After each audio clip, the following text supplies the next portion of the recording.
came to the city when I was 19 years old, or say 18, 19 years old. Back in 2015 is when I landed here for the first time.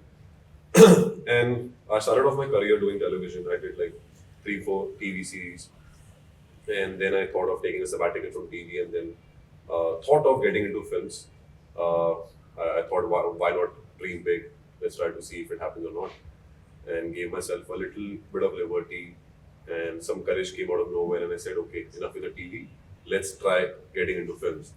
And then, I'm like off TV now. I'm planning how to go about it, how to progress further. And then comes Shanu Sharma in my life, and she started auditioning me for films. So that time she was auditioning me for a very different film. The process went on for a good 6, 7 months. I was given close to 20 scenes of 18 to 20 scenes. The prep happened, and also like in television, like you have a very different way of the nature of acting over there is very different from how you act in films. I believe so. In TV, you have to like really enunciate, pronounce your emotions, be bold about it, like in a way sell it what you're feeling. Whereas in films, I feel that you have to keep things more internal and let it, be expressed through your eyes or your voice and just feel whatever you're feeling and not try to sell it too much.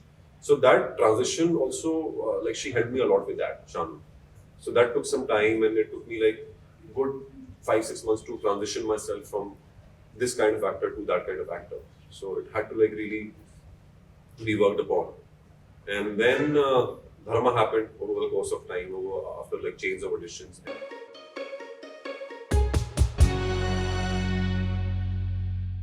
I think it's a journey as an actor or anybody who comes to the city to fulfill their dreams. It's a very lonely road.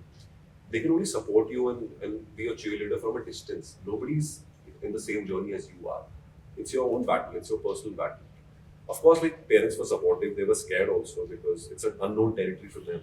They don't know anything about this industry, they don't know anybody here. It's just me doing all the heavy lifting and going to all the meetings and doing all the shootings. So I feel they were scared, they were skeptical. And my father also told me once that you shouldn't have left TV.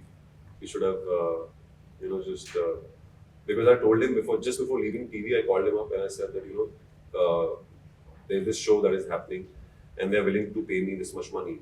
And he said, the money that you're getting paid on a daily basis is my monthly salary. So do not let go of this. Grab onto it, hold on to it. Just do it for money. I said, Papa, I can't do it. I want some time off and I want to give myself one chance into films and see how far can I make it.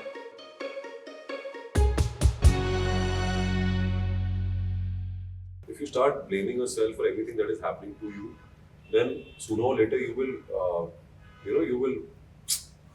be drained out. What do you say? Because I never thought of becoming an actor, let alone be a Dharma actor or a film actor. Everything was happening to me by some divine intervention, or God was kind to me, or I was also working hard. So it was just an amalgamation of a lot of things all put together once.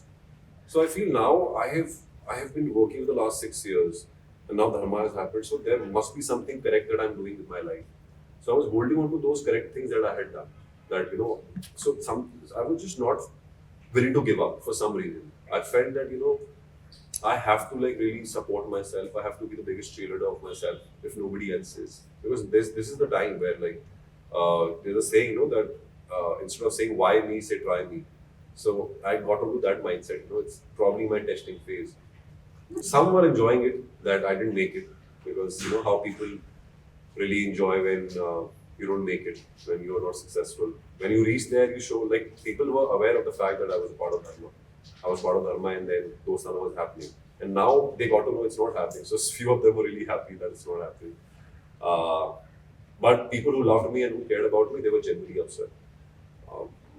That's how it is. I had made peace with the fact that not everybody is going to be cheering you all the time, and the world is not fair like that. So it's fine. I just feel more validated and more confident as an artist now, because I think as an actor, that's all you need. You need an applause. You need people to say that we love your work, we really appreciate your work. Then comes the blame, the glamour, the paychecks and everything. I think that for me, that's the biggest motivation when somebody says your work really, really well in the film and your performance was banging and the film was good. So I was seeking this feeling for the last 5 or 6 years, and I was just waiting for this day to come.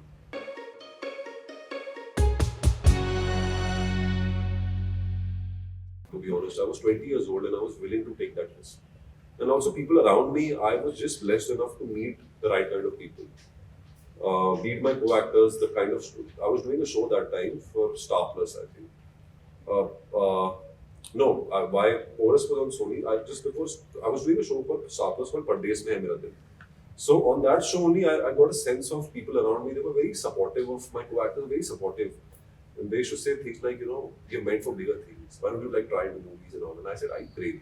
I'm happy earning 8, 9, 10,000 rupees a day. Why should I like let go of that and step into an unknown territory? So my director, Muzammil, I still remember his name, and he just was one day sitting and he looked at me, he said, you should get into films, man, try. Why not? So I've always met people who supported me and they saw something in me which I couldn't see. So the reason why I'm sitting in front of you is because, not because, of course, like I worked hard and all, but also because a lot of people prayed for me and supported me.